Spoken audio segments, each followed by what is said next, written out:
एक अनूठी यात्रा पर हम निकलते हैं। मनुष्य जाति के पास बहुत शास्त्र हैं, पर अष्टावक्र गीता जैसा शास्त्र नहीं। वेद फीके हैं, उपनिषद बहुत धीमी आवाज में बोलते हैं। गीता में भी ऐसा गौरव नहीं जैसा अष्टावक्र की संहिता में। कुछ बात ही अनूठी है। सबसे बड़ी बात तो यह है कि न समाज, न राजनीति, न जीवन की किसी और व्यवस्था का कोई प्रभाव अष्टावक्र के वचनों पर है। इतना शुद्ध भावातीत वक्तव्य है, समय और काल से अतीत, दूसरा नहीं। शायद इसीलिए अष्टावक्र की गीता, अष्टावक्र की संहिता का बहुत प्रभाव नहीं पड़ा। कृष्ण की गीता का बहुत प्रभाव पड़ा। पहला कारण, कृष्ण की गीता समन्वय है। सत्य की उतनी चिंता नहीं जितनी समन्वय की चिंता है। समन्वय का आग्रह इतना गहरा है कि अगर सत्य थोड़ा खो भी जाए तो कृष्ण राजी है। कृष्ण की गीता खिचड़ी जैसी है, इसलिए सभी को भाती है, क्योंकि सभी का कुछ ना कुछ उसमें मौजूद है। ऐसा कोई संप्रदाय खोजना मुश्किल है जो गीता में अपनी वाणी न खोज ले। ऐसा कोई व्यक्ति खोजना मुश्किल है जो गीता में अपने लिए कोई सहारा न खोज ले। इन सब के लिए अष्टावक्र की गीता बड़ी कठिन होगी। अष्टावक्र समन्वयवादी नहीं, सत्यवादी है। सत्य जैसा है वैसा कहा है, बिना किसी लाग लपेट के। सुनने वाले की चिंता नहीं, सुनने वाला समझेगा नहीं समझेगा इसकी भी चिंता नहीं। सत्य का ऐसा शुद्धतम वक्तव्य न पहले कहीं हुआ, न फिर बाद में कभी हो सका। कृष्ण की गीता लोगों को प्रिय है क्योंकि अपना अर्थ निकाल लेना बहुत सुगम है। कृष्ण की गीता काव्यात्मक है। 2-2-5 भी हो सकते हैं, 2-2-3 भी हो सकते हैं। अष्टावक्र के साथ कोई खेल संभव नहीं, वहां 2-2-4 ही होते। अष्टावक्र का वक्तव्य शुद्ध गणित का वक्तव्य है। वहां काव्य को जरा भी जगह नहीं, वहां कविता के लिए जरा सी भी छूट नहीं। जैसा है वैसा कहा है, किसी तरह का समझौता नहीं। कृष्ण की गीता पढ़ो तो भक्त अपना अर्थ निकाल लेता है, क्योंकि कृष्ण ने भक्ति की भी बात की। कर्मयोगी अपना अर्थ निकाल लेता है, क्योंकि कृष्ण ने कर्मयोग की भी बात की। ज्ञानी अपना अर्थ निकाल लेता है, क्योंकि कृष्ण ने ज्ञान की भी बात की। कृष्ण कहीं भक्ति को सर्वश्रेष्ठ कहते हैं, कहीं ज्ञान को सर्वश्रेष्ठ कहते हैं, कहीं कर्म को सर्वश्रेष्ठ कहते हैं। कृष्ण का वक्तव्य बहुत राजनीतिक है। वो राजनेता थे, कुशल राजनेता थे। सिर्फ राजनेता थे इतना ही कहना उचित नहीं, कुटिल राजनीतिज्ञ थे, डिप्लोमेट थे। उनके वक्तव्य में बहुत सी बातों का ध्यान रखा गया, इसलिए सभी को गीता भा जाती है। इसलिए तो गीता पर हजारों टीकाएं हैं, अष्टावक्र पर कोई चिंता नहीं करता। क्योंकि अष्टावक्र के साथ राजी होना हो तो तुम्हें अपने को छोड़ना पड़ेगा। बेशर्त तुम अपने को न ले जा सकोगे, तुम पीछे रहोगे तो ही जा सकोगे। कृष्ण के साथ तुम अपने को ले जा सकते हो। कृष्ण के साथ तुम्हें बदलने की कोई भी जरूरत नहीं। कृष्ण के साथ तुम मौजू पढ़ सकते हो। इसलिए सभी सांप्रदायिकों ने कृष्ण की गीता पर टीकाएं लिखी। शंकर ने, रामानुज ने, निम्बार्क ने, बल्लभ ने, सबने अपने अर्थ निकाल लिए। कृष्ण ने कुछ ऐसी बात कही है जो बहुअर्थी है, इसलिए मैं कहता हूं काव्यात्मक है। कविता में से मन चाहे अर्थ निकल सकते हैं। कृष्ण का वक्तव्य ऐसा है जैसे वर्षा में बादल गिरते, जो चाहो देख लो। कोई देखता है हाथी की सूंड, कोई चाहे गणेश जी को देख ले। किसी को कुछ भी नहीं दिखाई पड़ता, वो कहता कहां की फिजूल बातें कर रहे हो, बादल है, धुआं, इसमें कैसी आकृतियां देख रहे हो। पश्चिम में वैज्ञानिक मन के परीक्षण के लिए स्याही के धब्बे ब्लॉटिंग पेपर पर डाल देते हैं और व्यक्ति को कहते हैं देखो इसमें क्या दिखाई पड़ता है। व्यक्ति गौर से देखता है, उसे कुछ ना कुछ दिखाई पड़ता है। वहां कुछ भी नहीं, सिर्फ ब्लॉटिंग पेपर पर स्याही के धब्बे बेतरतीब फेंके गए, सोच विचार के भी फेंके नहीं गए हैं, ऐसे ही बोतल उड़ेल दी है। लेकिन देखने वाला कुछ ना कुछ खोज लेता है। जो देखने वाला खोजता है वो उसके मन में वो आरोपित कर लेता। तुमने भी देखा होगा, दीवार पर वर्षा का पानी पड़ता है, लकीरें खिंच जाती, कभी आदमी की शक्ल दिखाई पड़ती, कभी घोड़े की शक्ल दिखाई पड़ती। तुम जो देखना चाहते हो आरोपित कर लेते हो। रात के अंधेरे में कपड़ा टंगा है, भूत प्रेत दिखाई पड़ जाते।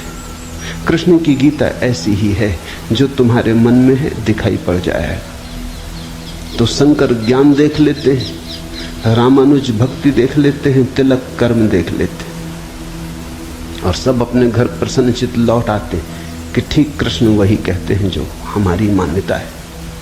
इमर्सन ने लिखा है कि एक बार एक पड़ोसी प्लेटो की किताबें उनसे मांग के ले गया। अब प्लेटो 2000 साल पहले हुआ और दुनिया के थोड़े से अनूठे विचारकों में से एक। कुछ दिनों बाद इमर्सन ने कहा किताबें पढ़नी हो तो वापस कर दें। वो पड़ोसी लौटा गया। इमर्सन ने पूछा कैसी लगी। उस आदमी ने कहा कि ठीक, इस आदमी प्लेटो के विचार मुझसे मिलते जुलते। कई दफे तो मुझे ऐसा लगा कि इस आदमी को मेरे विचारों का पता कैसे चल गया। प्लेटो 2000 साल पहले हुआ। इसको शक हो रहा है कि इसने कहीं मेरे विचार तो नहीं चुरा लिए। कृष्ण में ऐसा शक बहुत बार होता है।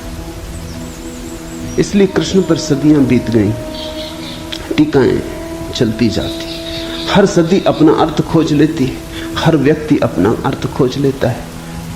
कृष्ण की गीता स्याही के धब्बों जैसी एक कुशल राजनीतिज्ञ का वक्तव्य है। अष्टावक्र की गीता में तुम कोई अर्थ न खोज पाओगे। तुम अपने को छोड़ के चलोगे तो ही अष्टावक्र की गीता स्पष्ट होगी। अष्टावक्र का सुस्पष्ट संदेश है, उसमें जरा भी तुम अपनी व्याख्या न डाल सकोगे। इसलिए लोगों ने टीकाएं नहीं लिखी। टीका लिखने की जगह नहीं, तोड़ने मड़ोड़ने का उपाय नहीं, तुम्हारे मन के लिए सुविधा नहीं है कि तुम कुछ डाल दो। अष्टावक्र ने इस तरह से वक्तव्य दिया है कि सदियां बीत गई, उस वक्तव्य में कोई कुछ जोड़ नहीं पाया, घटा नहीं पाया। बहुत कठिन है ऐसा वक्तव्य देना। शब्द के साथ ऐसी कुशलता बड़ी कठिन है। इसलिए मैं कहता हूं एक अनूठी यात्रा तुम शुरू कर रहे हो। अष्टावक्र में राजनीतिज्ञों की कोई उत्सुकता नहीं, न तिलक की, न अरविंद की, न गांधी की, न विनोबा की, किसी की कोई उत्सुकता नहीं, क्योंकि तुम अपना खेल न खेल पाओगे। तिलक को उकसाना है देशभक्ति, उठाना है कर्म का ज्वार। कृष्ण की गीता सहयोगी बन जाती। कृष्ण हर किसी को कंधा देने को तैयार है। कोई भी चला लो गोली उनके कंधे पर रख के, वो राजी। कंधा उनका, पीछे छिपने की तुम्हें सुविधा है। और उनके पीछे से गोली चलाओ तो गोली भी बहुमूल्य मालूम पड़ती। अष्टावक्र किसी को कंधे पे हाथ भी नहीं रखने देते। इसलिए गांधी की कोई उत्सुकता नहीं, तिलक की कोई उत्सुकता नहीं, अरविंद विनोबा को कुछ लेना देना नहीं, क्योंकि तुम कुछ थोप ना सकोगे। राजनीति की सुविधा नहीं है। अष्टावक्र राजनीतिक पुरुष नहीं। ये पहली बात ख्याल में रख लेनी जरूरी है। ऐसा सुस्पष्ट खुले आकाश जैसा वक्तव्य जिसमें बादल है ही नहीं, तुम कोई आकृति देख ना पाओगे। आकृति छोड़ोगे, सब बनोगे निराकार, अरूप के साथ जोड़ोगे संबंध, तो अष्टावक्र समझ में आएंगे। अष्टावक्र समझना चाहो तो ध्यान की गहराई में उतरना होगा।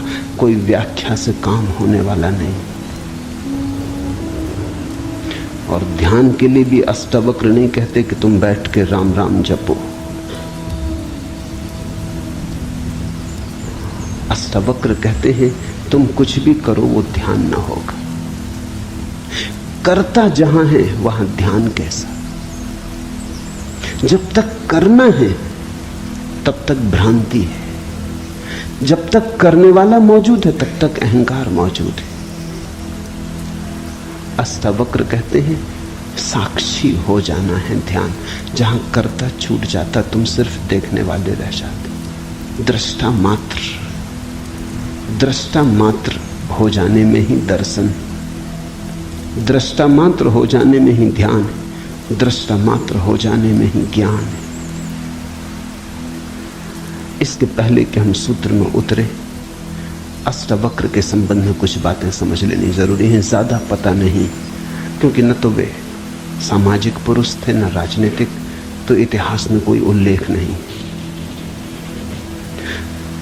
बस थोड़ी सी घटनाएं ज्ञात हैं, वो भी बड़ी अजीब, भरोसा करने योग्य नहीं, लेकिन समझोगे तो बड़े गहरे अर्थ खुलेंगे। पहली घटना, अष्टावक्र पैदा हुए उसके पहले की, पीछे का तो कुछ पता नहीं। गर्भ की घटना। पिता बड़े पंडित, अष्टावक्र मां के गर्भ में। पिता रोज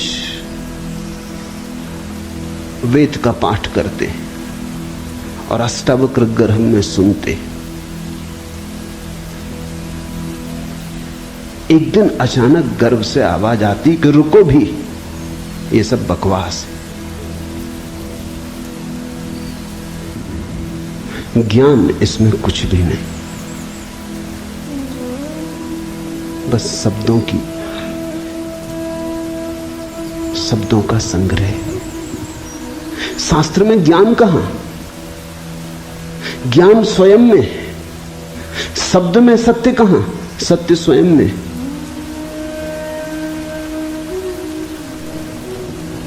पिता स्वभावतः नाराज हुए। एक तो पिता, फिर पंडित, और गर्भ में छिपा हुआ बेटा इस तरह की बात कहे, अभी पैदा भी नहीं हुआ। क्रोध में आ गए, आग बबूला हो गए। पिता का अहंकार चोट खा गया। फिर पंडित का अहंकार, बड़े पंडित थे, बड़े विवादी थे, शास्त्रार्थी थे। क्रोध में अभिशाप दे दिया कि जब पैदा होगा तो 8 अंगों से टेढ़ा होगा, इसलिए नाम अष्टावक्र।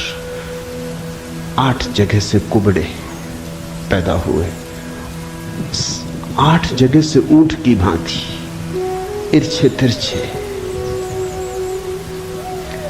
पिता ने क्रोध में शरीर को विक्षत कर दिया। ऐसी और भी कथाएं हैं। कहते हैं बुद्ध जब पैदा हुए तो खड़े खड़े पैदा हुए। मां खड़ी थी वृक्ष के तले, खड़े खड़े मां खड़ी थी, खड़े खड़े पैदा हुए। जमीन पर गिरे नहीं कि चले, 7 कदम चले। 8वें कदम पर रुककर 4 आर्य सत्यों की घोषणा की कि जीवन दुख है। अभी 7 कदम ही चले हैं पृथ्वी पर कि जीवन दुख है। कि दुख से मुक्त होने की संभावना है, कि दुख मुक्ति का उपाय है, कि दुख मुक्ति की अवस्था है, निर्वाण की अवस्था है। लाओत्सु के संबंध में कथा है कि लाओत्सु बूढ़े पैदा हुए, 80 वर्ष के पैदा हुए, 80 वर्ष तक गर्भ में ही रहे। कुछ करने की चाह ही न थी तो गर्भ से निकलने की चाह भी न हुई, कोई वासना ही न थी तो संसार में आने की भी वासना न हुई। जब पैदा हुए तो सफेद बाल थे, 80 वर्ष के बूढ़े थे।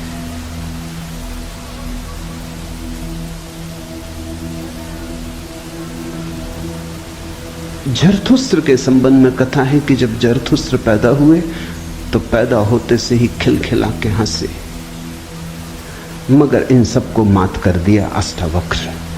ये तो पैदा होने की बात है। अष्टावक्र ने अपना पूरा वक्तव्य दे दिया पैदा होने के पहले। ये कथाएं महत्वपूर्ण हैं। इन कथाओं में इन व्यक्तियों के जीवन की सारी सार संपदा है, निचोड़ है। बुद्ध ने जो जीवन भर में कहा उसका निचोड़।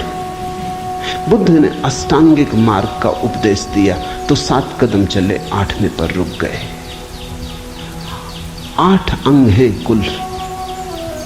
पहुंचने की अंतिम अवस्था है सम्यक समाधि। उस समाधि की अवस्था में ही पता चलता है जीवन के पूरे सत्य का। वो 4 आर्य सत्यों की घोषणा करती। लाओत्सु बूढ़ा पैदा हुआ। लोगों को 80 साल लगते हैं, तब भी ऐसी समझ नहीं आ पाती। बूढ़े होकर भी लोग बुद्धिमान कहां हो पाते। बूढ़ा होना और बुद्धिमान होना पर्यायवाची तो नहीं। बाल तो धूप में भी पकाए जा सकते हैं।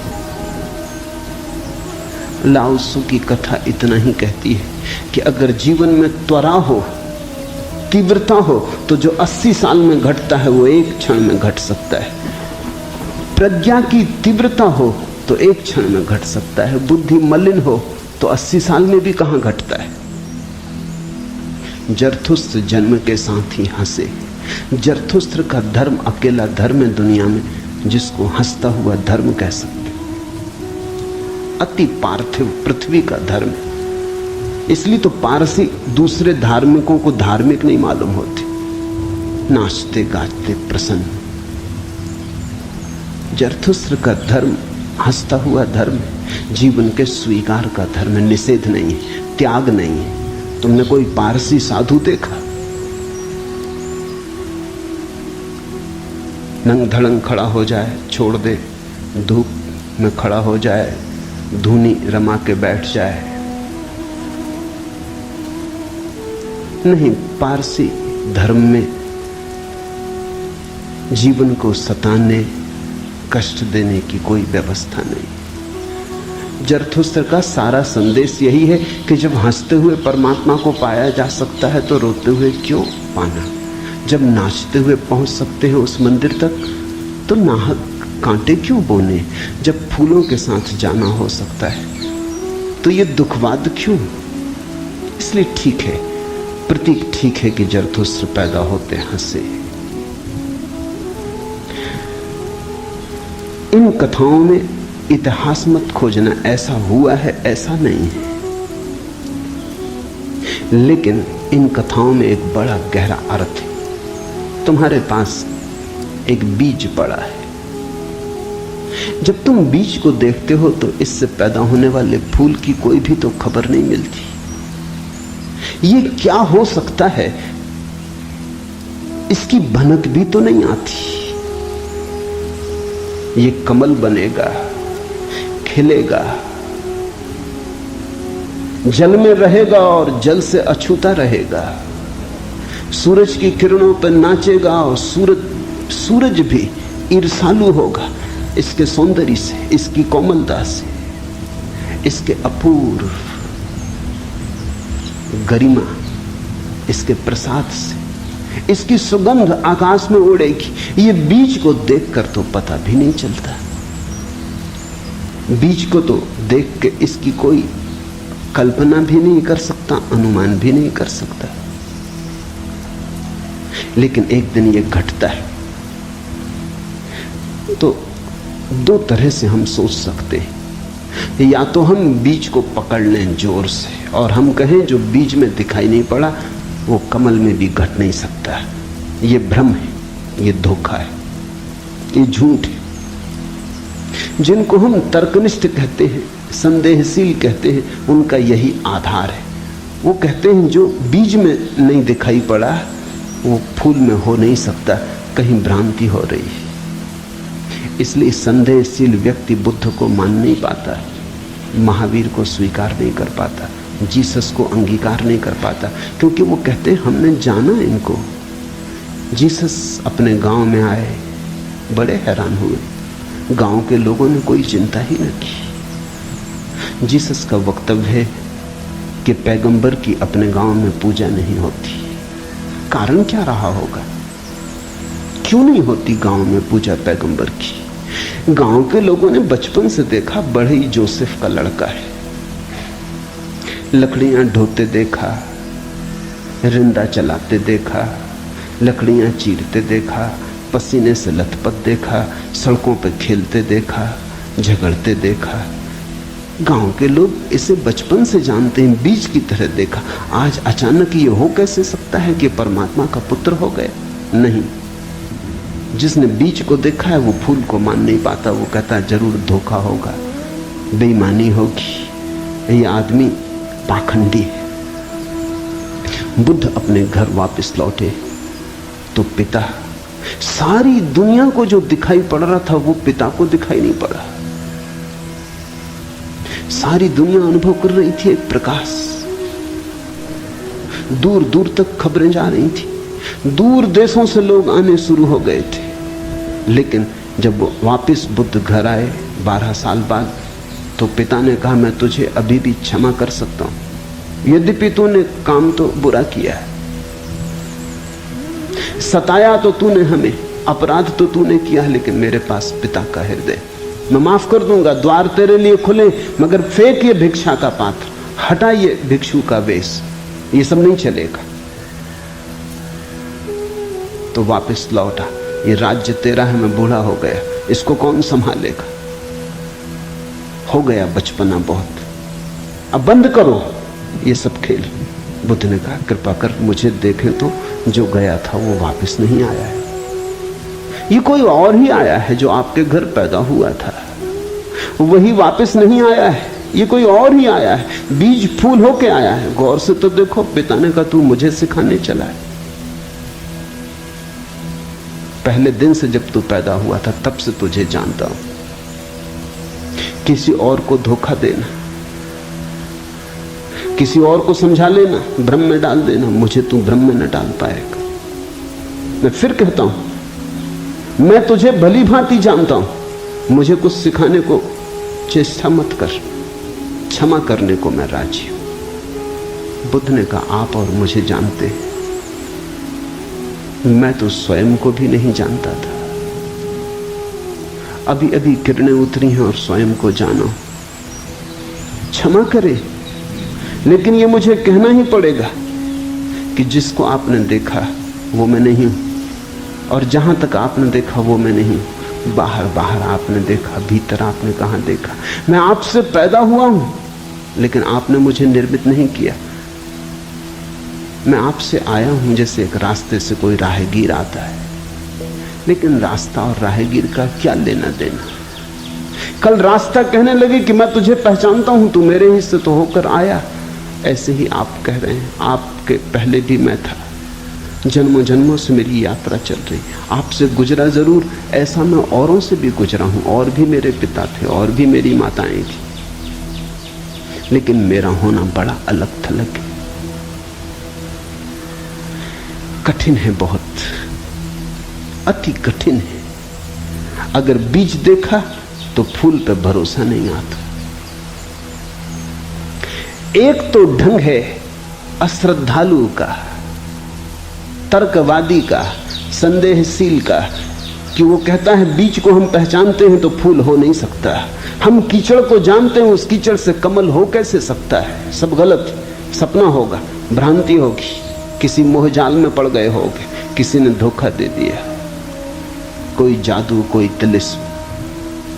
एक तो ये रास्ता है। एक रास्ता है श्रद्धालु का, प्रेमी का, भक्त का, सहानुभूति से भरे हृदय का। वो फूल को देखता है और फूल से पीछे की तरफ यात्रा करता है। वो कहता है जब फूल में ऐसा सुगंध हुई, जब फूल में ऐसी विभा प्रकट हुई, जब फूल में ऐसी प्रतिभा, जब फूल में ऐसा कुंवारापन दिखा, तो जरूर बीज में भी रहा होगा। क्योंकि जो फूल में हुआ है वो बीज में न हो तो हो ही नहीं सकता। ये सारी कथाएं घटी हैं, ऐसा नहीं। जिन्होंने अष्टावक्र के फूल को देखा उनको ये ख्याल में आया कि जो आज हुआ है वो कल भी रहा होगा, छिपा था, अवगुंठित था, पर्दे में पड़ा था। जो आज है, अंत में है, वो प्रथम भी रहा होगा। जो मृत्यु के क्षण में दिखाई पड़ रहा है वो जन्म के क्षण में भी मौजूद रहा होगा, अन्यथा पैदा कैसे होता है।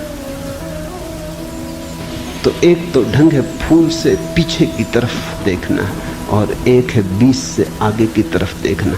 गौर से देखो तो दोनों में सार सूत्र एक ही है, दोनों की आधार भित्ति एक ही है, लेकिन कितना जमीन आसमान का अंतर हो जाता है। जो बीज वाला है वो भी ये कह रहा है कि जो बीज में नहीं है वो फूल में कैसे हो सकता है, ये उसका तर्क है।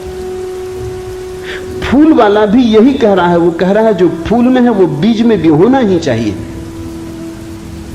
दोनों का तर्क तो एक है, लेकिन दोनों के देखने के ढंग अलग है। बड़ी अड़चन। मुझसे कोई पूछता था कि आपके साथ बचपन में बहुत लोग पढ़े होंगे, स्कूल में, कॉलेज में, वे दिखाई नहीं पड़ते, वे कैसे दिखाई पड़ सकते? उनको बड़ी अड़चन है, वो भरोसा नहीं कर सकते, अति कठिन है उन्हें। कल ही मेरे पास रायपुर से किसी ने एक अखबार भेजा, श्री हरिशंकर परसाई ने एक लेख मेरे खिलाफ लिखा है। वो मुझे जानते हैं, कॉलेज के दिनों से जानते हैं, हिंदी के मूर्धन्य व्यंग्य लेखक हैं। मेरे मन में उनकी कृतियों का आदर है। लेख में उन्होंने लिखा है कि जबलपुर की हवा में कुछ खराबी है, यहां धोखेबाज और धूर्ती पैदा होते, जैसे रजनीश, महेश योगी, मुंदड़ा, 3 नाम उन्होंने गिनाए। धन्यवाद उनका, कम से कम मेरा नाम नंबर 1 तो गिनाया। इतनी याद तो रखी, एकदम बिसार नहीं दिया, बिल्कुल भूल गए हो ऐसा नहीं।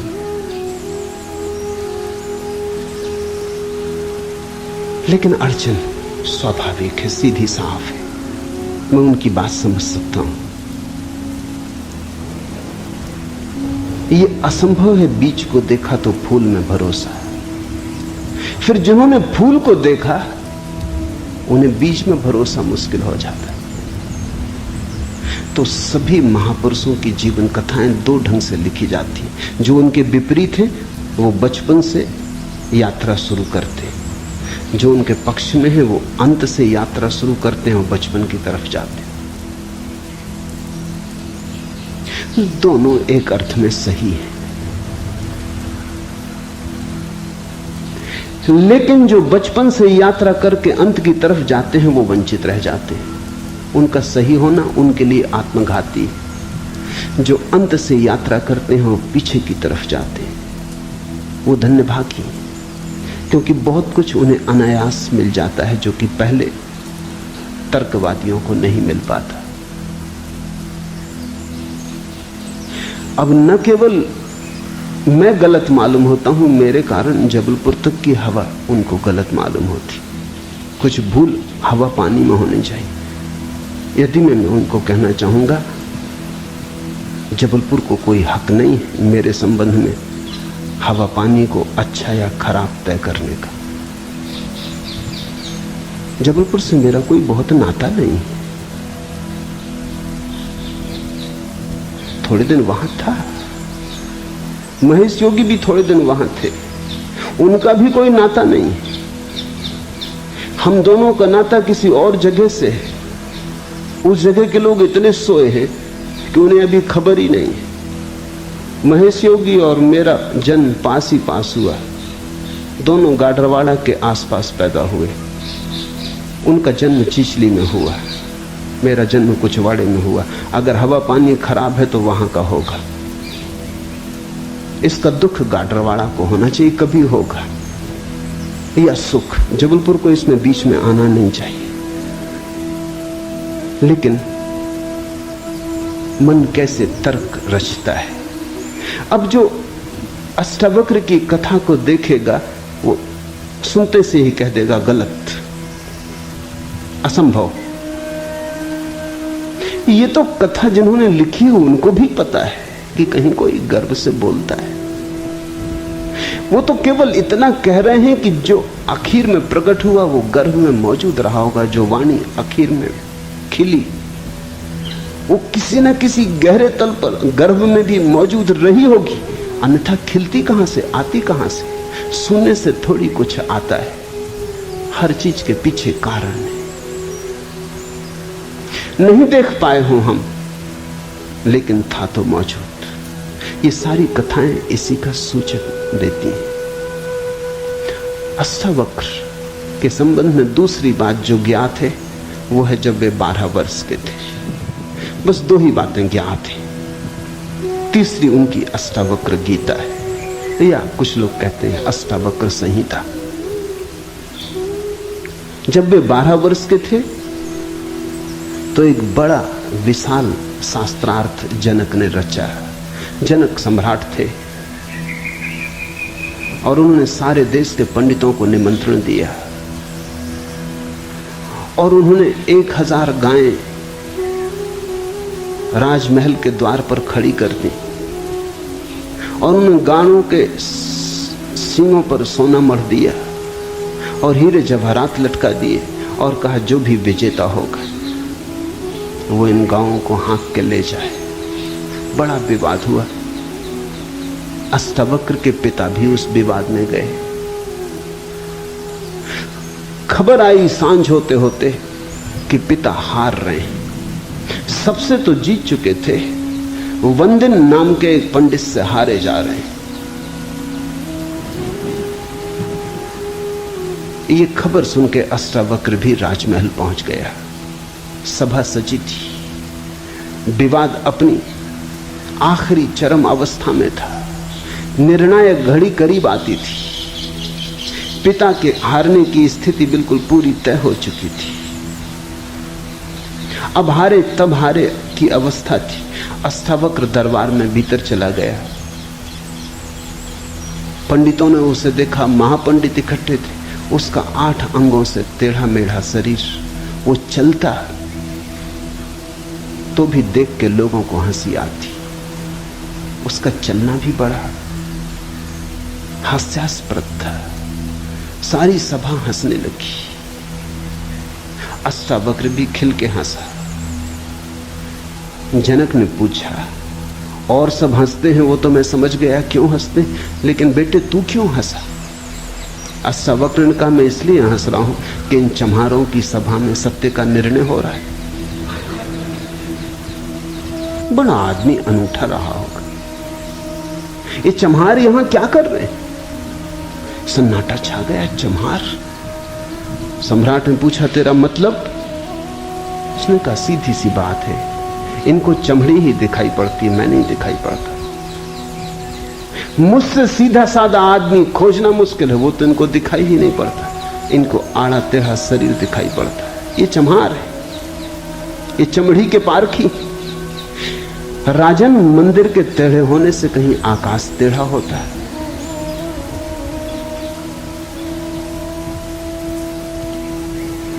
घड़े के फूटे होने से कहीं आकाश फूटता है?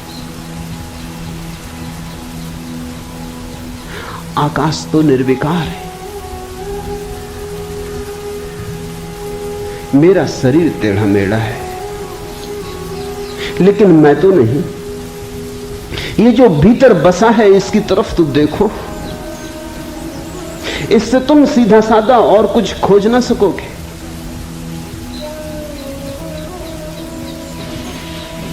ये बड़ी चौंकाने वाली घोषणा थी, सन्नाटा छा गया होगा।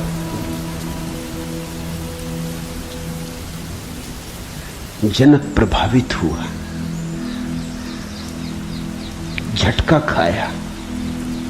निश्चित ही कहां चम्हारों की भीड़ इकट्ठी करके बैठा है। खुद पे भी पश्चाताप हुआ, अपराध लगा कि मैं भी हंसा। उस दिन तो कुछ न कहते बना, लेकिन दूसरे दिन सुबह जब सम्राट घूमने निकला था तो राह पर अष्टावक्र दिखाई पड़ा। उतरा, घोड़े से पैरों में गिर पड़ा। सबके सामने तो हिम्मत न जुटा पाया। एक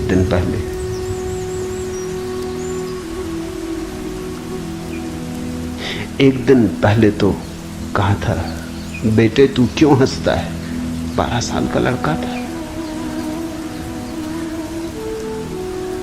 उम्र तौली थी, आज उम्र नहीं तौली। आज घोड़े से उतर गया, पैर पर गिर पड़ा, साष्टांग दंडवत, और कहा, पधारे राजमहल, मेरी जिज्ञासाओं का समाधान करें। हे प्रभु, आए मेरे घर। बात मेरी समझ में आ गई, रात भर मैं सो ना सका। ठीक ही कहा, शरीर को ही जो पहचानते हैं उनकी पहचान गहरी कहां। आत्मा के संबंध में विवाद कर रहे हैं और अभी भी शरीर में रस और विरस पैदा होता है, घृणा, आकर्षण पैदा होता है। मर्त्य को देख रहे हैं, अमृत की चर्चा करते हैं। धन्य भाग मेरे कि आप आए और मुझे चौंकाया, मेरी नींद तोड़ दी। अब पधारो। राजमहल में उसने बड़ी सजावट कर रखी थी। स्वर्ण सिंहासन पर बिठाया था इस 12 साल के अष्टावक्र को और उससे जिज्ञासा की। पहला सूत्र जनक की जिज्ञासा है।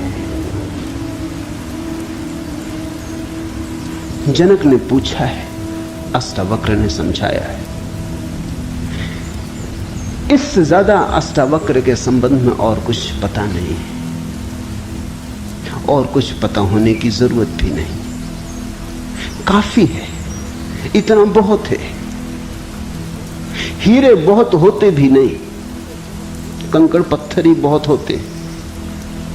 हीरा एक भी काफी होता है। ये 2 छोटी सी घटनाएं हैं। एक तो जन्म के पहले की गर्भ से आवाज और घोषणा कि क्या पागलपन में पड़े हो, शास्त्र में उलझे हो, शब्द में उलझे हो, जागो। ये ज्ञान नहीं है, ये सब उधार है, ये सब बुद्धि का ही जाल है, अनुभव नहीं। इसमें रंच मात्र भी सार नहीं है। कब तक अपने को भरमाए रखोगे?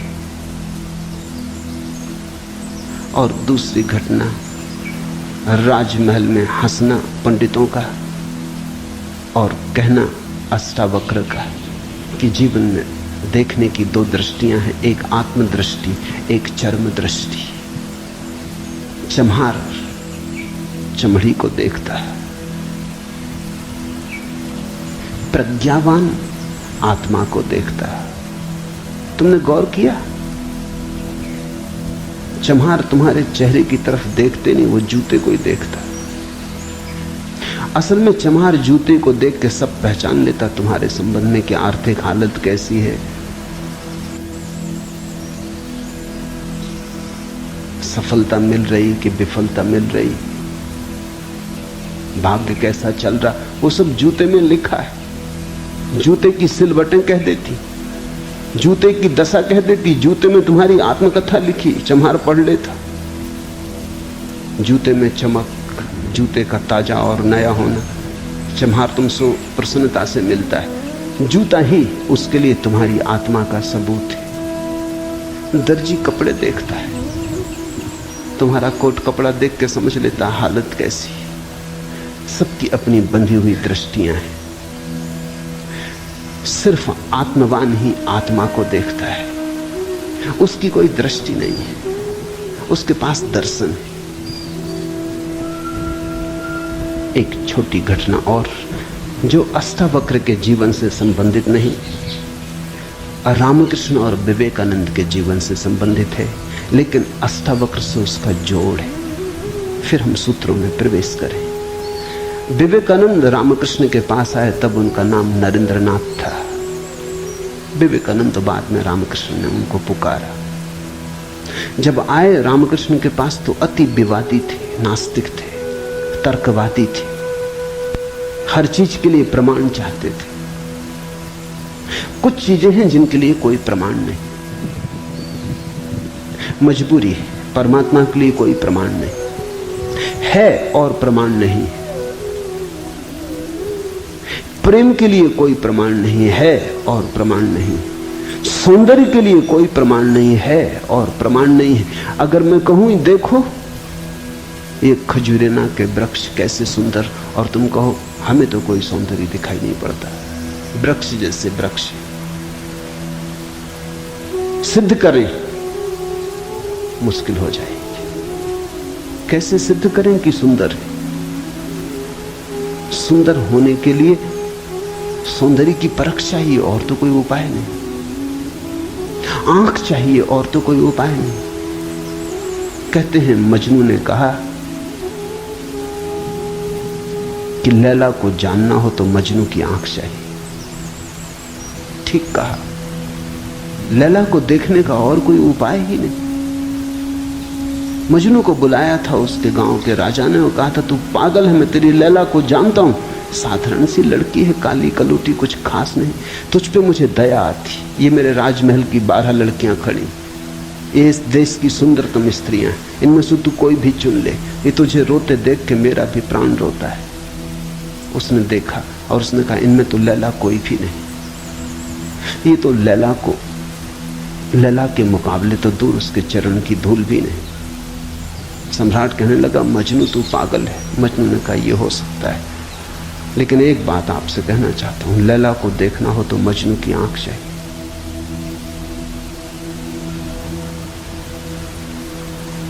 ठीक कहा मजनू ने। अगर वृक्षों के सौंदर्य को देखना हो तो कला की आंख चाहिए और कोई प्रमाण नहीं।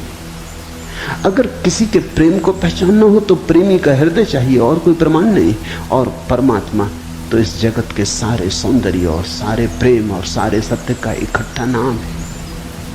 उसके लिए तो ऐसा निर्विकार चित्त चाहिए, ऐसा साक्षी भाव चाहिए जहां कोई शब्द न रह जाए, कोई विचार न रह जाए, कोई तरंग न उठे, वहां कोई धूल न रह जाए, मन की और चित्त का दर्पण परिपूर्ण शुद्ध हो। प्रमाण कहां? रामकृष्ण से विवेकानंद ने कहा प्रमाण चाहिए। है परमात्मा तो प्रमाण थे। और विवेकानंद को देखा रामकृष्ण ने। बड़ी थी संभावना इस युवक की, बड़ी थी यात्रा इसके भविष्य की, बहुत कुछ होने को पड़ा था इसके भीतर, बड़ा खजाना था, उससे ये अपरिचित है। रामकृष्ण ने देखा इस युवक के पिछले जन्मों में झांका, ये बड़ी संपदा, बड़े पुण्य की संपदा लेकर आ रहा है। ये ऐसे ही तर्क में दबा न रह जाए। कराए उठा होगा पीड़ा और करुणा से रामकृष्ण का हृदय। उन्होंने कहा छोड़, प्रमाण वगैरह बाद में सोच लेंगे, मैं जरा बूढ़ा हुआ, मुझे पढ़ने में अड़चन होती, तू अभी जवान, तेरी आंख अभी तेज, ये किताब पढ़ी, इसे तू पढ़। वो थी अष्टावक्र गीता, जरा मुझे सुना दे। कहते हैं विवेकानंद को इसमें तो कुछ अड़चन न मालूम पड़ी, यह आदमी कुछ ऐसी तो कोई खास बात नहीं मांग रहा है। 2-4 सूत्र पढ़े और एक घबराहट और रोआ रोआ कपने लगा। और विवेकानंद ने कहा मुझसे नहीं पढ़ा जाता। रामकृष्ण ने कहा पढ़ भी, इसमें हर्ज क्या है, तेरा क्या बिगाड़ लेगी ये किताब, तू जवान है अभी, तेरी आंख अभी ताजी, और मैं बूढ़ा हुआ, मुझे पढ़ने में दिक्कत होती, और ये किताब मुझे पढ़नी तो तू पढ़ के सुना दे। कहते उस किताब को सुनाते सुनाते ही विवेकानंद डूब गए। रामकृष्ण ने देखा इस व्यक्ति के भीतर बड़ी संभावना है, बड़ी शुद्ध संभावना है, जैसी एक बोधिसत्व की होती, जो कभी न कभी बुद्ध होना जिसका निर्णय थे, आज नहीं कल भटके कितना ही, बुद्धत्व जिसके पास चला आ रहा है। क्यों अष्टावक्र की गीता रामकृष्ण ने कही कि तू पढ़ के मुझे सुनाते, क्योंकि इससे ज्यादा शुद्धतम वक्तव्य और कोई नहीं। ये शब्द भी अगर तुम्हारे भीतर पहुंच जाएं तो तुम्हारी सोई हुई आत्मा को जगाने लगेंगे। ये शब्द तुम्हें तरंगायित करेंगे, ये शब्द तुम्हें आह्लादित करेंगे, ये शब्द तुम्हें झकझोरेंगे। इन शब्दों के साथ क्रांति घटित हो सकती है। अष्टावक्र की गीता को मैंने यूं ही नहीं चुना है और जल्दी नहीं चुना, बहुत देर करके चुना है, सोच विचार के। दिन थे जब मैं कृष्ण की गीता पर बोला, क्योंकि भीड़ भाड़ मेरे पास थी। भीड़ भाड़ के लिए अष्टावक्र गीता का कोई अर्थ न था। बड़ी चेष्टा करके भीड़ भाड़ से छुटकारा पाया है। अब तो थोड़े से विवेकानंद यहां हैं, अब तो उनसे बात करनी है जिनकी बड़ी संभावना है। उन थोड़े से लोगों के साथ मेहनत करनी है जिनके साथ मेहनत का परिणाम हो सकता है। अब हीरे तराशने, कंकड़ पत्थरों पर यह छेनी खराब नहीं करनी, इसलिए चुनी है अष्टावक्र की गीता। तुम तैयार हुए हो इसलिए चुनी है। पहला सूत्र, जनक ने कहा, हे प्रभु, पुरुष ज्ञान को कैसे प्राप्त होता है और मुक्ति कैसे होगी और वैराग्य कैसे प्राप्त होगा, यह मुझे कहिए। एतत् मम ब्रूहि प्रभो, मुझे समझाएं प्रभु। 12 साल के लड़के से सम्राट जनक का कहना, हे प्रभु भगवान मुझे समझाएं। एतत् मम ब्रूहि, मुझे ना समझ को कुछ समझ दें, मुझे अज्ञानी को जगाएं। 3 प्रश्न पूछे हैं। कथम ज्ञानम, कैसे होगा ज्ञान? साधारणता तो हम सोचेंगे कि यह भी कोई पूछने की बात है, किताबों में भरा पड़ा है। जनक भी जानता था किताबों में भरा पड़ा है वो ज्ञान नहीं, वो केवल ज्ञान की धूल है, राख है। ज्ञान की ज्योति जब जलती है तो पीछे राख छूट जाती, राख इकट्ठी होती चली जाती, शास्त्र बन जाती। वेद राख है।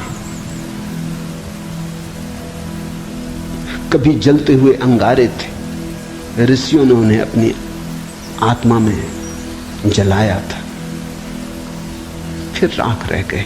फिर राख संयोजित की जाती, संग्रहित की जाती, सुव्यवस्थित की जाती। जैसे जब आदमी मर जाता है तो हम उसकी राख इकट्ठी कर लेते हैं, उसको फूल कहते हैं। बड़े मजेदार लोग हैं जिंदगी में जिसको फूल नहीं कहा। उसकी हड्डी वड्डियां इकट्ठी कर लाते हैं, कहते फूल संजोला है, फिर संभाल कर रखते, मंजूसा बनाते। जिसको जिंदगी में कभी फूल का आदर नहीं दिया, जिसको जिंदगी में कभी फूल की तरह देखा नहीं, जब मर जाता है आदमी पागल है, तब उसकी हड्डी को, राख को फूल कहते। ऐसे ही जब कोई बुद्ध जीवित होता है तब तुम सुनते नहीं। जब कोई महावीर तुम्हारे बीच से गुजरता है तब तुम नाराज होते हो। लगता है यह आदमी तुम्हारे सपने तोड़ रहा है या तुम्हारी नींद में दखल डाल रहा है।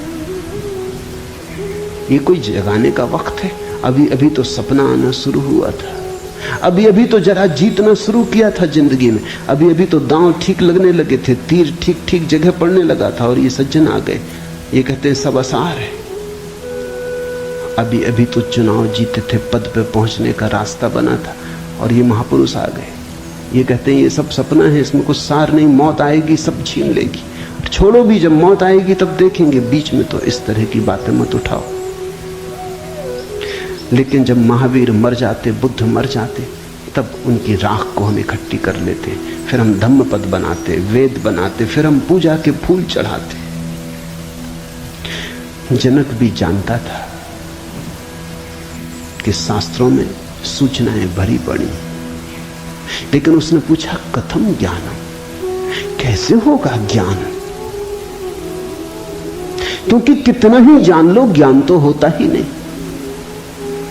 जानते जाओ, शास्त्र कंठस्थ कर लो, तोते बन जाओ, एक एक सूत्र याद हो जाए, पूरे वेद स्मृति में छप जाएं, फिर भी ज्ञान तो होता नहीं।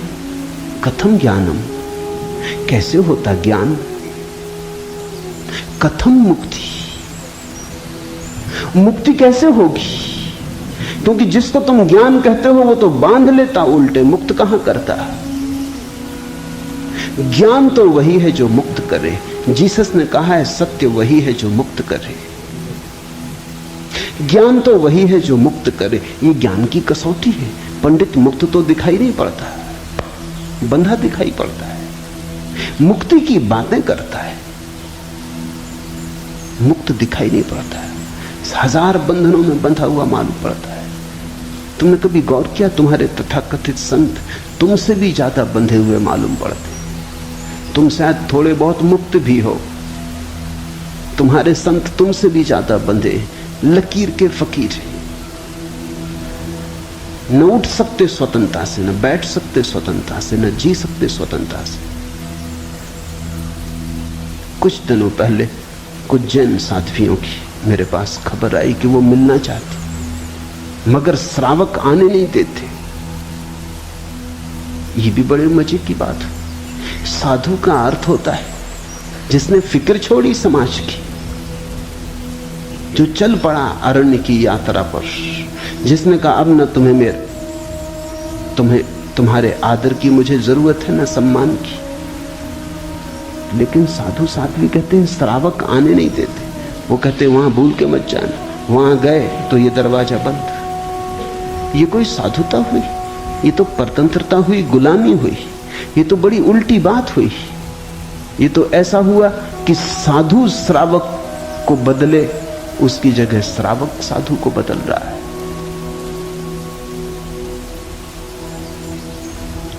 एक मित्र ने आके मुझे कहा, एक जैन साध्वी आपकी किताबें पढ़ती लेकिन चोरी से,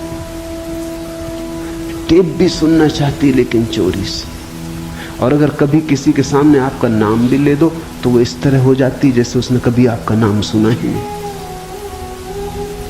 ये मुक्ति हुई। जनक ने पूछा कथम मुक्ति, कैसे होती मुक्ति, क्या है मुक्ति? उस ज्ञान को मुझे समझाएं जो मुक्त कर देता है। स्वतंत्रता मनुष्य की सबसे महत्वपूर्ण आकांक्षा है। सब पालो, लेकिन गुलामी अगर रही तो छिदती। सब मिल जाए, स्वतंत्रता ना मिले तो कुछ भी नहीं मिला। मनुष्य चाहता